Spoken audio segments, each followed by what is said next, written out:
Edible landscapes are so beautiful. A feast for the eyes and a feast for the soul. A lot of people think it's just organic gardening, but it's really a lifestyle in a way.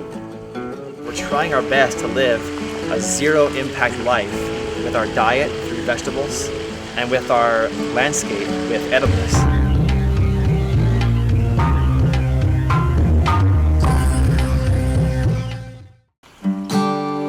This particular plant right here, the tree kale, has leaves that are literally the size of my torso. And each leaf can feed a family of 4 if they wanted to eat kale for the night. My inspiration first was my mom, because growing up she always had a garden. When we moved to Arizona, she really lost her love for gardening because she didn't know how to garden in the desert. And so it was up to me to educate myself of how to take that inspiration from my mom and apply it to desert gardening. As an artist, I love it here. I love what the desert can provide in terms of inspiration. It's been a journey, a fabulous journey of exploring and learning about how you can partner with the desert to produce an abundance of food. Here at the Xeriscape Garden, you can see quite a few things that are also edible. Depends on your palate and what you've become accustomed to. The most common example is the puncha, or the prickly pear. The fruit, after they bloom, people make jam, tea, things like that out of it. Agaves, food sources for eating the hearts and also for making tequila.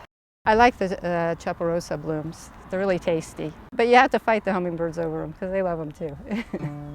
We have 3 amazing seasons here in the desert. So we can grow everything from eggplants to squash, beans, potatoes, sweet potatoes. We can grow broccoli and cauliflower and any number of varieties of lettuces and tomatoes.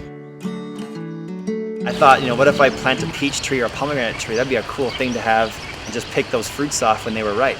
The wood chips enabled me to go from watering every day to watering about once a month. And so they really keep the moisture in the soil, plus the tree's health is better because I'm not flushing the nutrients out of the soil anymore. When I first started this edible landscape, I had about 10 different edible trees, peaches, pomegranates, things like that. And I was watering more back 3 years ago with those 10 trees than I am now with over 150. I started a project called a Food in the Alley Initiative. And the whole idea there is that I was observing this abundance of food that I was able to grow. And I wanted to share that experience with other people that just live in the neighborhood and might be taking a walk down the alley. And so I thought, well, gosh, wouldn't this be cool if they just came along and they knew that they could just take some of that arugula or take some of those tomatoes home with them.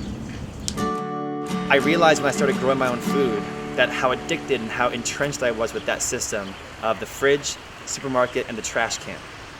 And now it's completely different. Now I go into the fridge right here, the garden, and I pick all the beets and the collard greens and the cauliflower and the dill and the kale. Growing my own food has definitely made me feel healthier, and I need less sleep. I look forward to every day to come out to the garden. It gives me a sense of purpose.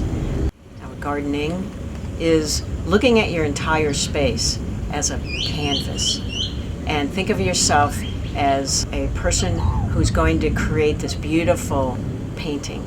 Now gardening has really become an integral part of my life. I do martial arts and gardening, and in my opinion they're linked because within the martial arts, we learn how to block different attacks coming at us. But with gardening, we're eating the food from our garden, which is enabling us to block the attacks of diabetes, cancer, heart attack, degenerative brain disease, things like that. So I think that the modern day rage in the cage type martial art battle is a battle against those diseases, and you fight those diseases with kale.